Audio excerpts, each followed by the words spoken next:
السلام عليكم ورحمة الله وبركاته. الحمد لله وكفى وسلام على عباده الذين اصطفى. أما بعد قال الله عز وجل: أعوذ بالله من الشيطان الرجيم. بسم الله الرحمن الرحيم. شهر رمضان الذي أنزل فيه القرآن. صدق الله العظيم. وقال النبي صلى الله عليه وسلم: من قرأ حرفا من كتاب الله فله حسنة والحسنة بعشر أمثالها. لا أقول ألف لام ميم حرف ولكن ألف حرف ولام حرف وميم حرف أو كما قال عليه الصلاة والسلام.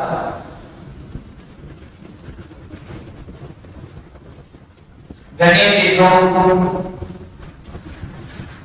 மதிப்பிற்கும் மரியாதைக்கும் உரிய பெரியவர்களே, சகோதரர்களே, நண்பர்களே, ஷாபான் மாதத்தினுடைய 15வது நாளன்று நாம் புனிதமான ஜும்மாவுடைய பயானில் இங்கே அமர்ந்திருக்கிறோம்.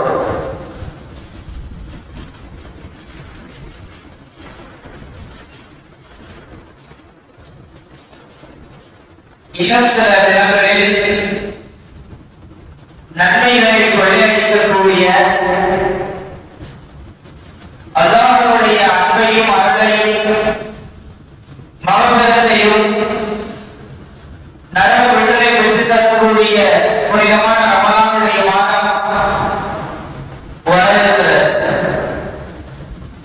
ரமலானுடைய மாதத்தை குறித்து அல்லாஹ் சொல்லும் பொழுது ஷஹ்ரு ரமலான், ரமலானுடைய மாதம் என்பது அல்லதி உன்சில ஃபீஹில் குர்ஆன், அந்த மாதத்திலே தான் புனிதமான குர்ஆன் இறக்கி அருளப்பட்டது என்று அல்லாஹ் சொல்கிறார். குர்ஆன் இறங்கிய மாதம்,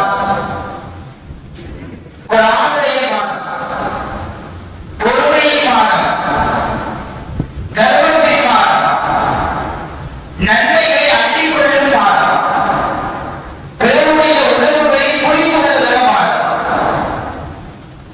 எல்லோரையும் அரவணைக்கிற மாதம். இப்படி ரமலானுடைய மாதத்தை குறித்து சொல்ல வேண்டுமானால் அதற்கு நிறைய பெயர்களை நாம் சொல்ல முடியும். அவ்வளவு சிறப்பு மிக்க ஒரு மாதத்தை நாம் அடைய இருக்கிறோம். அந்த மாதத்தை குறித்து அல்லாஹ் சொல்லுகிற பொழுது அல்லதி உன்சில ஃபீஹில் குர்ஆன், அந்த மாதத்திலே தான் புனிதமான குர்ஆன் இறக்கி அருளப்பட்டது. குர்ஆனை அல்லாஹ் இறக்கி அருளினான். குர்ஆனை அல்லாஹ் நமக்கு கொடுத்திருக்கிறான். குர்ஆனை ஏன் நாம் படிக்க வேண்டும், குர்ஆனை ஏன் நாம் சிந்திக்க வேண்டும் என்றால் ரசூலுல்லாஹி ஸல்லல்லாஹு அலைஹி வஸல்லம் அவர்கள் நபி பட்டு வழங்கப்பட்டதிலிருந்து கியாமத் நாள் வரை வருகிற கடைசி மனிதன் வரைக்கும் இம்மையிலும் மறுமையிலும் அவர்கள் வெற்றி பெற்றவர்களாக ஆக வேண்டுமானால் அவர்கள் பார்க்க வேண்டியது குர்ஆன், படிக்க வேண்டியது குர்ஆன், சிந்திக்க வேண்டியது குர்ஆன், ஆய்வு செய்ய வேண்டியது குர்ஆன், தன்னுடைய வாழ்க்கையை அமல்படுத்த வேண்டியது குர்ஆன். இந்த குர்ஆனை அல்லாஹ் மனித சமுதாயத்தினுடைய நேர்வழிகாட்டியாக ஆக்கியிருக்கிறார். குர்ஆன் என்பது பிரத்யேகமாக முஸ்லிம்களுக்கு மட்டும் சொந்தமானது அல்ல. குர்ஆன் என்பது இந்த உலகத்தில் வாழ்ந்து சென்ற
குர்ஆனை எடுப்பவர்கள், அதை ஓதுபவர்கள், அதற்காக நேரம் ஒதுக்குபவர்கள் மிகவும் குறையில் இருக்கிறார்கள். பள்ளியினுடைய வளாகத்திற்குள்ளே பாருங்கள், பள்ளியுடைய மிகப்பெரிய பாருங்கள், குர்ஆன்கள் எல்லாம் தூசி படிந்த நிலையிலே இருக்கிறது.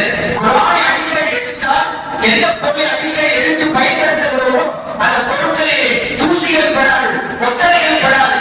அதை எடுக்காவிட்டால் அதில் எல்லா தூசிகளும் அழுக்குகளும் வந்து சேர்ந்துவிடும்.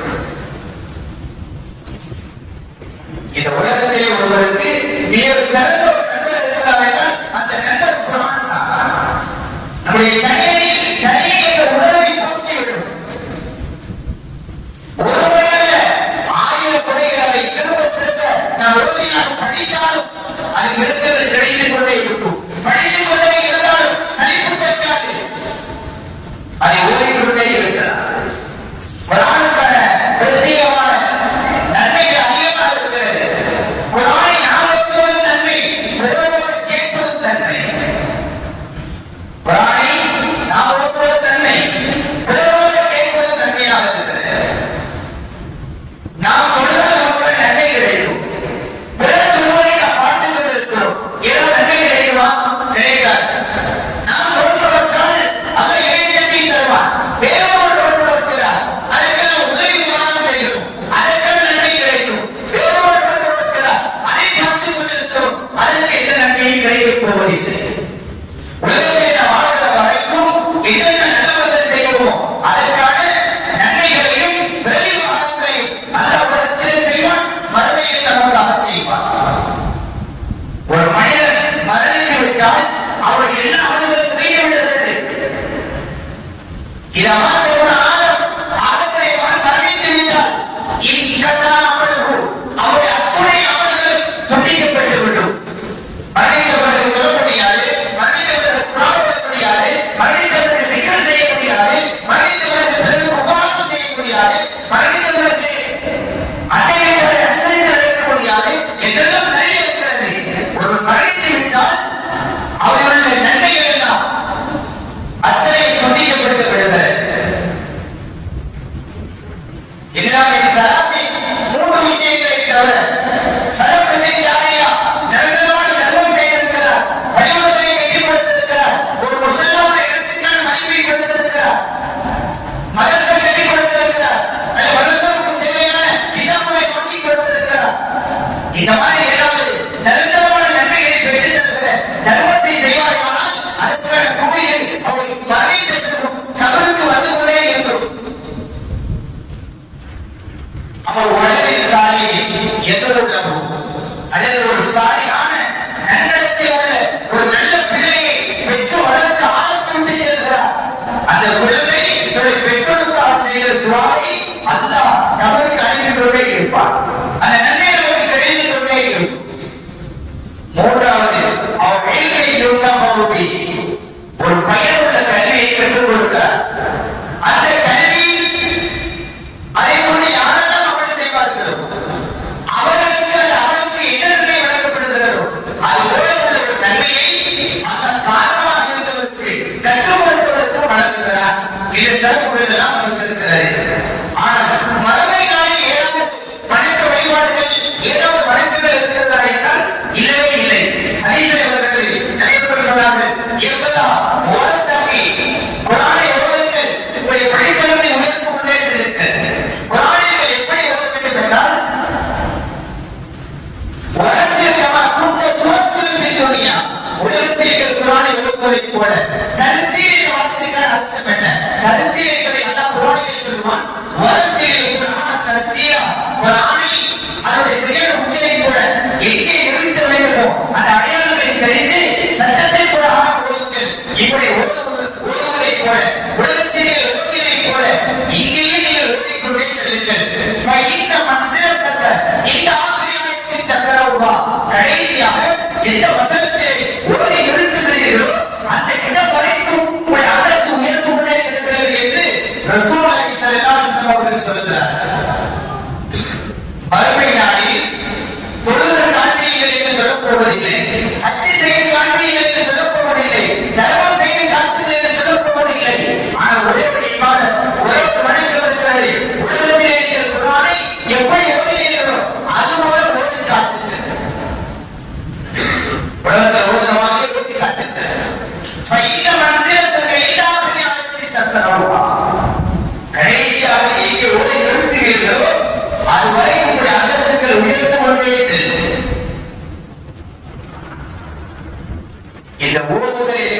வாழ்க்கை குரானை பார்த்து தான் ஓதுவோமா அல்லது மனநமாக ஓதுவோமா? குறைந்தபட்சம் பார்த்து ஓதுகிற தகுதியையாவது நாம் பெற்றிருக்க வேண்டும். இரண்டாவது, குரானை ஓரளவு உள்ள சூரங்களை மனனம் செய்யும் பழக்கத்தை ஏற்படுத்திக் கொள்ள வேண்டும். உமர் இப்னு கத்தாப் ரலியல்லாஹு அன்ஹு ஆட்சி காலத்தில் குரானை விஷயத்தில் பிரத்யேகமான நிறைய திட்டங்களை வகுத்திருந்தார்கள். அந்த திட்டங்களில் மிக முக்கியமான ஒன்று, மதீனா முனவ்வராவிலே வாழ்ந்த ஆண்களையும் பெண்களையும் சிறியவர் பெரியவர் அத்துணை நபர்களும் குரானின் அடிப்படையாக 5 சூறாக்களை மனனம் செய்திருக்க வேண்டும். இது பையமாக பொது சட்டமாக அமல்படுத்தப்பட்டது. குரானிலிருந்து அடிப்படையாக 5 சூறாக்களை மனனம் செய்திருக்க வேண்டும். முதலாவது சூரத்துல் பக்ரா, சூரத்துல் நிசா, சூரத்துல் மாஇதா, சூரத்துல் ஹஜ், சூரத்துல் நூர். சூரத்துல் பக்ரா, சூரத்துல் மாஇதா, சூரத்துல் நிசா, சூரத்துல் ஹஜ், சூரத்துல் நூர். இந்த 5 சூறாக்களை ஒவ்வொரு ஆணும் பெண்ணும் சிறியவர் பெரியவர் மனனம் செய்திருக்க வேண்டும். பொது சட்டமாக நடைமுறைப்படுத்தப்பட்டது. அதற்கு உமர் ரலியல்லாஹு அன்ஹு விளக்கம் தருவார்கள். இந்த 5 சூறாக்களை ஏன் மனனம் செய்ய வேண்டும் என்றால், அல்ல இந்த 5 சூறாக்களுக்குள் தான் அஹ்காமுல் இஸ்லாம், இஸ்லாமினுடைய அத்துணை சட்டதிட்டங்களையும் சொல்லியிருக்கிறார். எவர் மனனம் செய்வாரோ ஓதுவார், எவர் ஓதுவாரோ பொருள் விளங்குவார், எவர் பொருள் விளங்குவாரோ அதை கொண்டு அமல் செய்வார், எவர் அமல் செய்வாரோ பிறரும் அமல் செய்வதற்கு காரணமாக இருப்பார், எத்தி வைப்பார் என்றார். ஒரு குறுகிய காலகட்டத்தில் இஸ்லாத்தினுடைய நடைமுறை, சட்டத்திட்டங்கள், செயல்பாடுகள், வழிமுறைகள் எல்லா மக்களுக்கு வருவதற்கு ஏதுவாக இருக்கும் என்ற அடிப்படையில் 5 சூறாக்களை மனனம் செய்வது பொது சட்டமாக கையாளப்பட்டது. குர்ஆனுடைய விஷயத்திலே எவ்வளவு முக்கியத்துவம் கொடுக்கப்பட்டது என்றால், வெளிநாடுகளிலிருந்து வெளிமாநிலங்களிலிருந்து மதீனாவுக்குள் 3 மாதங்கள் 4 மாதங்கள் கூடாரங்கள் அமைத்து தங்கியிருந்து வியாபாரம் செய்ய வருவார்கள். அப்படி வருகிற வியாபார கூட்டங்களில், அப்படி வருகிற முஸ்லிம்களில் யார் யாருக்கு எவ்வளவு குர்ஆன் தெரியும் பரிசீலனை செய்வதற்காக அபூ சுஃபியான் என்ற சஹாபி, அவரை இன்னும் சில சஹாபாக்கள் ஒரு குழுவாக நியமிக்கப்பட்டு பொறுப்பு கொடுக்கப்பட்டது. அப்படி வருகிறவர்களில் யார் யாருக்கு எவ்வளவு குர்ஆன் தெரியும் பரிசீலனை செய்யுங்கள். யாருக்கெல்லாம் அறவே குர்ஆன் தெரியாது அவர்களையும் சிறையில் வைத்து வையுங்கள் என்றார்கள். குர்ஆனுக்கு இவ்வளவு முக்கியத்துவம் கொடுக்கப்பட்டது. நீங்க நம்ம இருக்க ரொம்ப தூரமாய் குர்ஆன் எடுக்கிறதில்ல, ஓதுறதில்ல, பார்க்கறதில்ல. ஓதுகிற சிந்தனைகள் குறைந்து விட்டது. ஓதக்கூடிய நிறுவனங்கள், கல்வி நிறுவனங்களிலே உதவி முகாம்கள் செய்கிற நிலைகள் குறைந்திருக்கிறது. நான் வருத்தத்தோடு ஒரு செய்தியை சொல்லுவேன். பள்ளிவாசல் கட்டி கொடுப்பதை நன்மை என்று விளங்கியனா, மதரசாக்களை கட்டி கொடுப்பது நன்மை என்று விளங்க தவறிவிட்டோம். பள்ளிவாசல் கட்டி கொடுக்கிறது நன்மை. பைத்துல்லாஹ், இது அல்லாஹ்வுடைய ஹதீஸ். அவர் மன்னாலில்லாஹி மஸ்ஜித், அல்லாஹ்வுக்கு யார் ஒருவர் மஸ்ஜிதை கட்டி கொடுக்கிறாரோ, பனல்லாஹு ஃபில் ஜன்னதி பைத்தன், அல்லாஹ்வுக்கு சுவர்க்கத்திலே ஒரு வீட்டை கட்டி கொடுக்கிறார், பெரிய மாளிகை. இதெல்லாம் நமக்கு தெரியும். மதரசாவுல ஓதக்கூடிய பிள்ளைங்க அவர்கள் முறையாக மார்க்கத்தை கற்றுக்கொண்டால் அல்லாஹ்வுடைய கண்ணியத்தை விரும்பிக் கொள்வார்கள். அல்லாஹ்வை வணங்க வேண்டும் என்ற எண்ணம் ஏற்படும். அப்போதுதான் பள்ளிவாசலுக்கு தொழுகைக்கே வருவார்கள். அல்லாஹ்வுடைய சிந்தனை இல்லாத மனிதர்கள் எப்படி பள்ளிக்கு வருவார்கள்?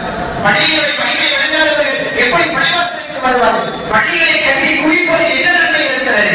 அதனுடைய சிந்தனை பெற்றவர்கள், அதனுடைய ஞானம் பெற்றவர்களை உருவாக்குகிற இடங்கள் தான் அரபி கல்லூரிகளின் தீய மக்கள் மதரசா. இதற்கான முயற்சிகளை நாம் கையாள வேண்டும். மதரசாக்கள் குர்ஆன் வாங்கி கொடுக்கலாம், ஓதுற பிள்ளைகளுக்கான யூனிஃபார்ம்களை ஏற்பாடு செய்யலாம். நம்மளால் முடிந்த எந்த உதவி முகாம்கள் இருக்கிறதோ அதையெல்லாம் நாம் செய்தால் அது நிரந்தரமான தர்மமாக இருக்கும். நம்முடைய மௌத்துக்கு பிறகு நம்முடைய கபருக்கு, நம்முடைய கபரை பிரகாசத்திற்கு, கபருடைய வெளிச்சத்திற்கு, கபருடைய விசாலத்திற்கு அல்லாஹ் மூலமாக தௌஃபீக் செய்வார். சகோதரர்களே, நண்பர்களே, குர்ஆனுடன் இணைந்து வாழ்ந்தவர்களுடைய வாழ்க்கை எப்படி இருந்தது? எடுத்துக்காட்டுக்காக சீர ஆலமின் நுபலா என்ற அல்லாமா தஹபீர் ரஹிமஹுல்லாஹ் அவர்கள் எழுதிய ஒரு அற்புதமான வரலாற்று புத்தகம் பல பாகங்களை கொண்டது. அதே ஒரு இளைஞர் சிறுமியை பற்றி பதிவு செய்திருக்கிறார்கள். அவருடைய பெயர் நஃபீசா பின்துல் ஹசன். ஹசன் ரலியல்லாஹு அவர்களுடைய மகள் நஃபீசா. இவருடைய தந்தை வழி யார்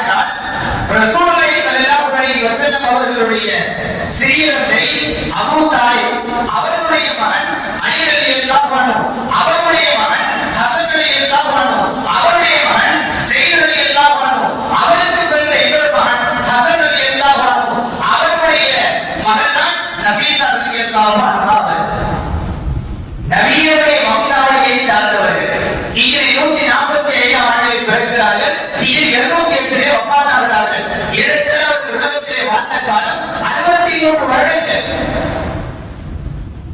இவருடைய தாய் வழி அதே ரசூலுல்லாஹினுடைய சிறிய தந்தை அபூ தாலிப், அவருடைய மகன் அலி ரலியல்லாஹு அன்ஹு, அவருடைய மகன் ஹசன் ரலியல்லாஹு அன்ஹு, அவர்களுடைய இன்னொரு மகன், அவருடைய பேர் ஹசன் தான். அந்த ஹசனுக்கு பிறந்த ஒரு மகள் ஸைனப் என்பவருடைய தாயார் தான், மகள் தான் நஃபீஸா ரலியல்லாஹு அன்ஹா. நபியுடைய குடும்பத்திலிருந்து 5வது தலைமுறையில் இடம்பெற்றவர்கள் நஃபீஸா பின்த் ஹசன் ரலியல்லாஹு அன்ஹா அவர்கள். அவர் உலகத்திலே வாழ்ந்த காலம் சரியாக 63 வருடங்கள். நான் வரலாறை ஆய்வு செய்த பொழுது எனக்கு மிகவும் வியப்பை ஏற்படுத்தியது. ஏன் சரியாக நபி அவர்கள் உலகத்தில் வாழ்ந்த காலம் 63 வருடங்கள், நஃபீஸா பின்த் ஹசன் உலகத்தில் வாழ்ந்த காலத்தில் 63 வருடங்கள், அதற்கும் ஏதோ தொடர்பு இருக்க வேண்டும், என்ன நுணுக்கம் இருக்கிறது என்று ஆய்வு செய்த நேரத்தில் தெரிய வந்தது, இந்த பெண் ரசூலுல்லாஹினுடைய குடும்பத்தை சார்ந்தவர்.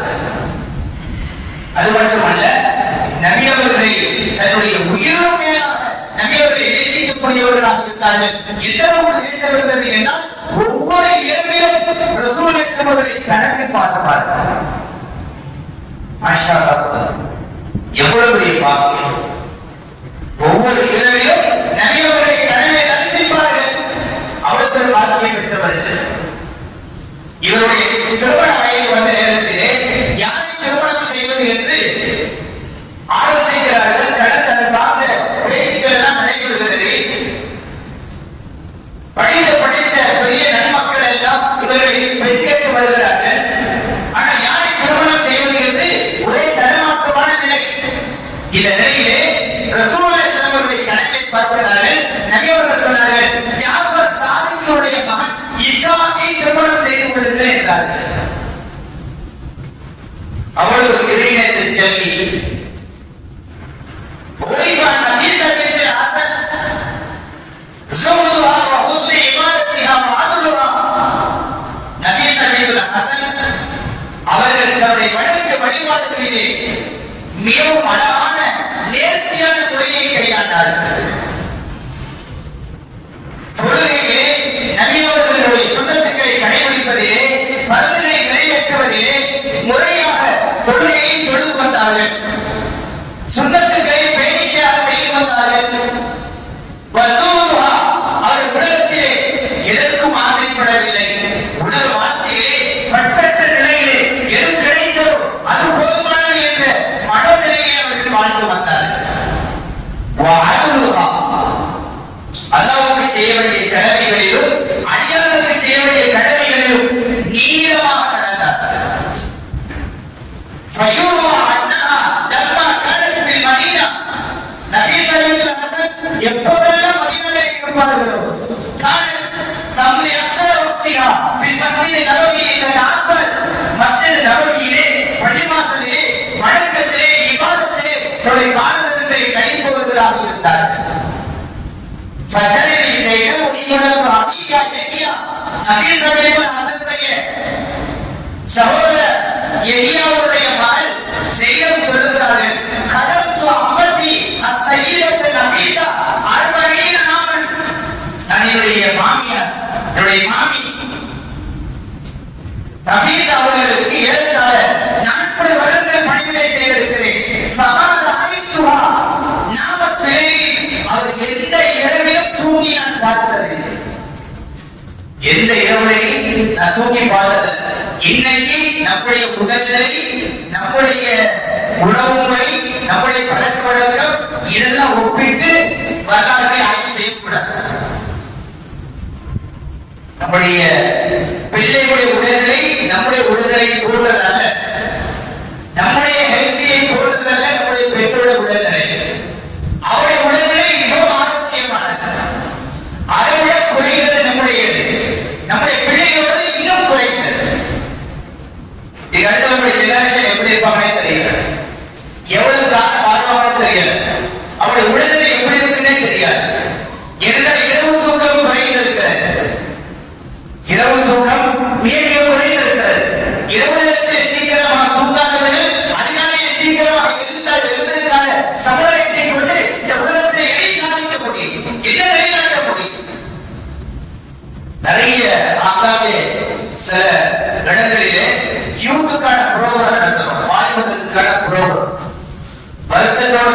பதிவு செய்யறேன். மாணவர்களுக்கான மோட்டிவேஷன் ப்ரோக்ராம். அந்த மாணவர்களிடத்துல நீ எத்தனை மணிக்கு தூங்குறீங்க அப்படின்னு கேட்டுட்டு 10 to 11 தூங்குவோம் இல்லையா, ஏதாவது சபையில இருந்து ஓடுது கைகள் மட்டும் உயர்த்தப்படுகிறது. 11 to 12, 12 to 1, 1 to 2 அதிகமாக எல்லா கைகளும் இந்த நேரத்தில் தான் உயர்த்தப்படுகிறது. 1 to 2 தூங்குற மாணவன் அந்த பையன் ஃபஜர் எப்படி எழுந்திருக்க முடியும், அதிகாலையில் எப்படி எழுந்திருக்க முடியும், இவனை எப்படி தொட முடியும், இவனுடைய நிலை என்ன, இவனுடைய செயல்பாடு என்னவாக இருக்கும், இவனை எப்படி எதையும் ஓரணியாக கவனிக்க முடியும், எப்படி எதையும் உருவாக்க முடியும், எப்படி தலை சிறந்த தலைவனாக ஆக முடியும். சரியான ஒழுக்கமில்லை என்றாலே பாடமே ஏறாது மண்டையில். ஏறுமா சார்? தூக்க கலந்தது ஒண்ணுமே விடாது. நம்முடைய உடல்நிலையை வைத்து அவருடைய உடல்நிலையை கவனித்தாரீங்க. செய்தம் அவர்கள் சொல்லுகிறார்கள், அவர் எந்த இரவில் தூங்கி நான் பார்த்ததில்லை.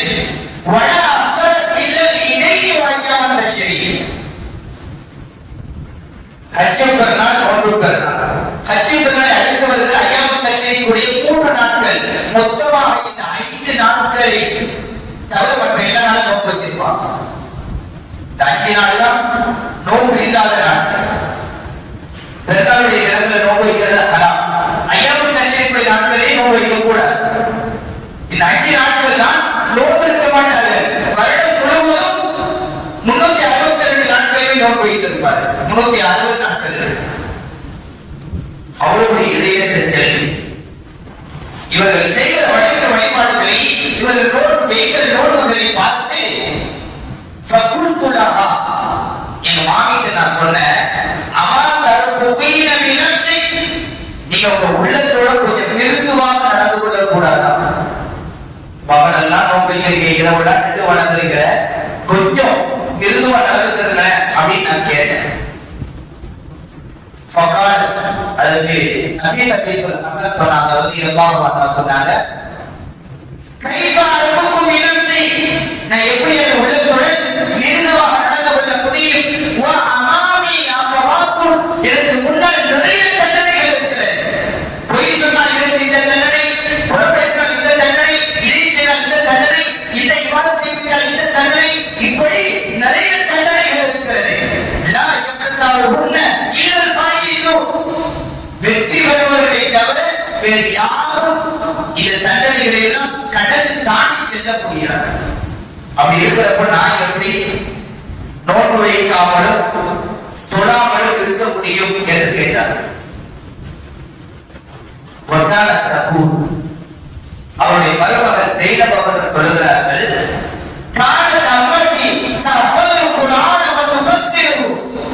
என்னுடைய மாமி குர்ஆனை மனனம் செய்து கொண்டும் அதற்கு விளக்கம் சொல்லிக் கொண்டும் இருப்பார். குர்ஆனை எடுத்து ஓதிக்கொண்டும் அழுது கொண்டும் இருப்பார்.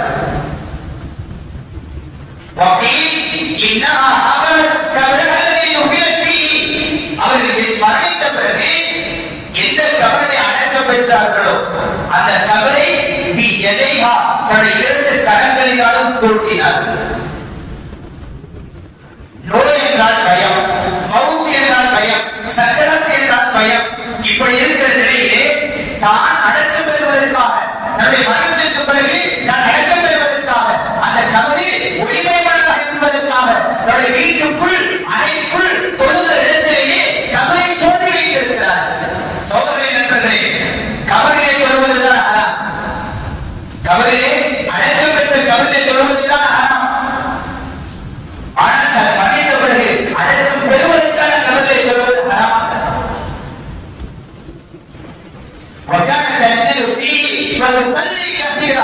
அந்த கபருக்குள்ள இறங்கி அதிகமாக தொழுவார்கள்.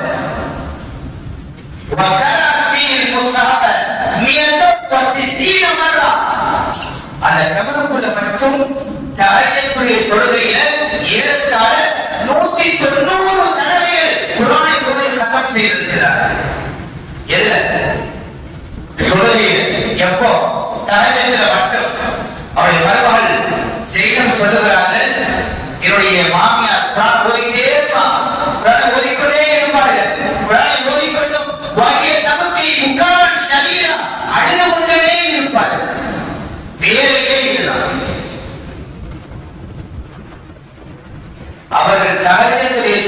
மட்டும் அந்த இடத்தில் ஓதி முடித்த குர்ஆனுடைய எண்ணிக்கை தான் 190 தடவைகள். மற்ற நேரத்தில் அவர் ஓதி முடித்த குர்ஆனுடைய எண்ணிக்கை எனக்கும் தெரியாது, அவர்களுக்கும் தெரியாது. அவருடைய வழக்கம் இது மட்டுமல்ல. கமா தக்கரு அன்னஹா ஹஜ்ஜத் அக்ஸர மின் 30 ஹஜ்ஜத். அவர் ஏறத்தாழ 30க்கும் அதிகமான ஹஜ்ஜிகள் செய்திருக்கிறார். அக்ஸருஹா மாஷியத்தன். அந்த ஹஜ்ஜிகளில் அதிகமானது கால்நடையாகவே சென்று ஹஜ் செய்தார். தன்னுடைய வாலிப வயதுக்கு முன்னால் மதீனாவிலே வாழ்ந்தவர்கள் வாலிப வயதுக்கு பிறகு மதீனாவிலிருந்து மிஸ்ருக்கு பயணம் சென்று விட்டார்கள். மிஸ்ர்ல இருந்து ஈஜிப்ட்ல இருந்து மதீனாவுக்கு கால்நடையாக வந்து செய்த ஹஜ்ஜோட எண்ணிக்கை அதிகம் என்று சொல்லுகிறார். சகோதரர்களே, நண்பர்களே, குர்ஆனை நம்மோடு இணைத்துக் கொள்ள வேண்டும். குர்ஆனுடன் நாம் சேர்த்து கொள்ள வேண்டும். நம்முடைய கையில் குர்ஆனை அள்ளிக் கொள்ள வேண்டும், ஓத வேண்டும், படிக்க வேண்டும், சிந்திக்க வேண்டும், செயல்பட வேண்டும், பெரும் கட்டி வைக்க வேண்டும். இந்த சிந்தனை நமக்குள் ஊறி போய் இருக்க வேண்டும். எப்படி நபியுடைய வாழ்க்கையே குர்ஆனாக இருந்ததோ அதுபோல நம்முடைய வாழ்க்கையே குர்ஆனாக மாற வேண்டும். அப்படி மாறிச்சதே யார் நம் மீது பொறாமைப்பட மாட்டார்கள், யாருடைய குரோதம் விரோதம் மீது ஏற்படாது, யாரை பற்றி கவலைப்பட வேண்டியதில்லை. சந்தோஷமான இன்மை வாழ்க்கையும் இன்பமானதாக இருக்கும், மறுவுலக வாழ்க்கையும் அனைவரை இன்பமானதாக இருக்கும். சகோதரர்களே, நண்பர்களே, இது வருகிற ரமலானுடைய மாதத்திலே ஃபஜ்ர் தொழுகைக்கு பிறகு 1 மணி நேரம், லுஹர் தொழுகைக்கு பிறகு 1 மணி நேரம், யாருக்கெல்லாம் அறவே குர்ஆன் ஓத தெரியாது, ஆனால் யாருக்கெல்லாம் குர்ஆன் ஓத தெரியும், எழுத்துச்சரிப்பு சரி செய்ய வேண்டும் என்கிறார்களோ, அல்லது தஜ்வீத் ஓத தெரியாது என்கிறார்களோ, அல்லது பொதுவிடத்தில் ஓத வேண்டும் என்று நினைக்கிறார்களோ, இது போன்று உள்ளவர்கள் ஃபஜ்ர் தொழுகைக்கு பிறகு 1 மணி நேரம், லுஹர் தொழுகைக்கு பிறகு 1 மணி நேரம் வகுப்புகள் நடத்துவதற்கு முடிவு செய்திருக்கிறோம். இந்த வகுப்புடைய மொத்த நாட்கள் 21 நாட்கள். சைக்காலஜிக்கலாக ஒரு மனிதன் தன்னுடைய வாழ்க்கையில் ஒரு விஷயத்தை பழக்கப்படுத்த வேண்டுமானால் அந்த விஷயத்தை 21 நாள் தொடர்ந்து செய்தால் 22வது நாள் தானாகவே பழக்கமாக ஆகிவிடும். சாதாரணங்களுக்கு நம்ம என்ன நினைப்போம்னா, தமிழ் எழுத படிக்க தெரியல, வேறு எந்த படிப்பு எழுத படிக்க தெரியல, அவசியம் இல்லை, கவலை இல்லை. பெண்களுக்கு எவ்வளவு வகுப்புகள் ஏற்படுதல் செய்யும், அதே மாதிரி ஆண்களுக்கு இதை ஏற்படுதல் செய்யும். வாலிபர்கள் தாராளமாக சேர்ந்து கொள்ளலாம், அதே மாதிரி மேற்பட்ட பெரியவர்கள் தாராளமாக சேர்ந்து கொள்ளலாம். 1 மணி நேரம் கிளாஸ், 21 நாட்கள் வகுப்புகள் நடைபெறும். என் பாடம் எப்படி நடத்தப்படும்னா, அரபியை எழுதி படிக்கும் வகையில் உங்களுக்கு கற்றுத் தரப்படும். என்னுடைய உஸ்தாத் அவர்கள் மௌலானா அத்தாவுல்லா காசிமி, அவர் கல்கத்தாவை சார்ந்தவர். அவர் ஓதி முடித்ததிலிருந்து இதுவரைக்கும் ஏறத்தாழ 27 வருடங்களாக இதே வேலையை செஞ்சிருக்கிறார். அவரை பத்தி சொல்லணும் அப்படின்னா, உண்மையிலேயே அவர் சிறப்பிற்குரியவர் தான். அவர் எப்படின்னா, கல்கத்தாவை சார்ந்தவர். அவர் பேசுற உருதே விளங்காரு, அந்த மாதிரி நல்ல இப்ப பேச கத்துக்கிட்டாரு. எந்த மாநிலத்திற்கு சென்றாலும் அந்த மாநிலத்தில் என்ன மொழி எழுதுகிறார்களோ படிக்கிறார்களோ அதை எழுதுவதற்கும் படிப்பதற்கும் ஓரளவு பேசுவதற்கும் பயிற்சி பெற்ற பிறகுதான் அவர் பாடலே வருவார். நம்ம தமிழ்நாட்டுக்கு வந்திருக்கிறார். சென்ற வருடம் பள்ளப்பட்டியில, கரூர் பள்ளப்பட்டியில ஏறத்தாழ 400 நபர்கள் ஆண்கள் பெண்களும் படித்தார். அந்த வகுப்பை நாம் இந்த வருஷம் ஆரம்பிக்கிறோம். இதுல அதிகபட்சமாக ஒரு பாட நேரத்துக்கு இன்ஷா அல்லாஹ் 50-60 நபர்கள் வரைக்கும் தாராளமாக கலந்துக்கலாம். நல்ல வாய்ப்பு பயன்படுத்துங்க, வாய்ப்புகளை நடுவுற்றாதீங்க. நமது கடையூர் ஃபைசுல் அன்வார் அரபிக் கல்லூரி வைத்து 2015ஆம் ஆண்டு அன்வார் சுஃபா தீனியாத் மக்தபினுடைய ஃபைசுல் அன்வார் தீனியாத் மக்தப் என்று நாம் ஒரு மக்தபை ஆரம்பித்தோம். அல்ஹம்துலில்லாஹ் இந்த ஆண்டு 10வது ஆண்டை நிறைவு பெறுகிறது. நல்ல முன்னேற்றங்கள், ஆயிரக்கணக்கான மாணவர்கள் நம்முடைய மக்தபை படித்து பயிர்பெற்றிருக்கிறார்கள். மக்தப் ஆரம்பித்து அடுத்த 5வது வருடத்தில் துவக்கத்திலேயே நாம் அன்னை அனிமா பெண்கள் அரபிக் கல்லூரி என்று பெண் பிள்ளைகள் பள்ளிக்கூடத்திலே படித்துக் கொண்டு காலைமாலை நேரங்களிலே ஆய்வு பட்டம் படிப்பதற்கான வாய்ப்புகள் செய்திருந்தோம். அதனுடைய 4வது பட்டமளிப்பு விழாவும் நடைபெற இருக்கிறது. இந்த ஆண்டுல 10வது வருஷம் இல்லையா, ஒவ்வொரு 5 வருடத்துக்கு ஏதாவது ஒரு புதிய அப்டேட் செய்யுங்கிற அடிப்படையில இந்த ஆண்டுல பகுதி நேர மாணவர்கள் பள்ளி படிப்புடன் அவருடைய ஸ்கூல் வேலைகளோடு சேர்ந்து காலையில கொஞ்ச நேரம் மாநில கொஞ்ச நேரம் முழு குரானை மனனம் செய்வதற்கான சூழ்நிலையை ஏற்படுத்தி ஏறத்தாழ 25 மாணவர்கள் நம்மிடத்தில் படிக்கிறார்கள். ஏறத்தாழ 5 ஜுஸ்களுக்கு மேலாக மனனம் செய்து முடித்திருக்கிறார்கள். இந்த மத்த மதரசாவுடைய மாணவர்கள், இஸ்லாமுடைய மாணவர்கள், இந்த ஆண்டுடைய பெற்றவரைக்குள்ள எல்லாம் சேர்ந்து அடுத்து வருகிற ஞாயிற்றுக்கிழமை, நாளை மறுநாள் அல்ல, அடுத்து வருகிற ஞாயிற்றுக்கிழமை 23ஆம் தேதி நம்முடைய அன்சாரி ஹஜ்ரத் ரஹிமஹுல்லாஹ் அவர்களுடைய நினைவரங்கத்தில் வைத்து அதற்கான மத்த ஆண்டு விழாவும் பட்டமளிப்பு விழாவும் நடைபெறுகிறது. நம்முடைய மகளால் நடக்கூடிய, நம்முடைய மகளால் படிக்கக்கூடிய, இங்கே அமர்ந்திருக்கக்கூடிய பலருடைய சொந்தக்காரர், நம்முடைய பிள்ளைகளோ அல்ல பேர பிள்ளைகளோ மக்தபில படிக்கலாம். மற்றவங்க இருக்கிறார்கள், அவர்கள் மக்தபிலே படித்து பயன்பெறுகிறார்கள். நாங்கள் எல்லோரும் இதுவே நேரடி அழைப்பாக ஏற்று நாங்கள் தான் வரணுவதை நான் அவருக்கு அன்பாக கேட்டுக்கொள்கிறேன். இதை போன்ற நல்ல நிறுவனங்களை நாம் ஏற்படுத்த வேண்டும். இதற்காக நாம் நம்முடைய உடலால், நம்முடைய சிந்தனையால் இதற்கான முயற்சிகளை, இதற்கான ஒத்துழைப்புகளை நாம் செய்து இது போன்ற நிறுவனங்கள் நல்ல முறை வளர்ந்து நல்ல மக்கள் உருவாகுவதற்கு இந்த கலாபுரங்களை எல்லாம் நாம் காரணமாக ஆக்கி இதன் மூலமாக நாமும் இந்த சமுதாயமும் வெற்றியாளர்களாக, தேசியர்களாக ஆகுவதற்கு வல்லனாய் நல்லா நம் அனைவருக்கும் கருணை செய்வானாக. வாஹிரு தஅவானா அல்ஹம்துலில்லாஹி ரப்பில் ஆலமீன். வஸ்ஸலாமு அலைக்கும் வரஹ்மத்துல்லாஹி வபரகாத்துஹு.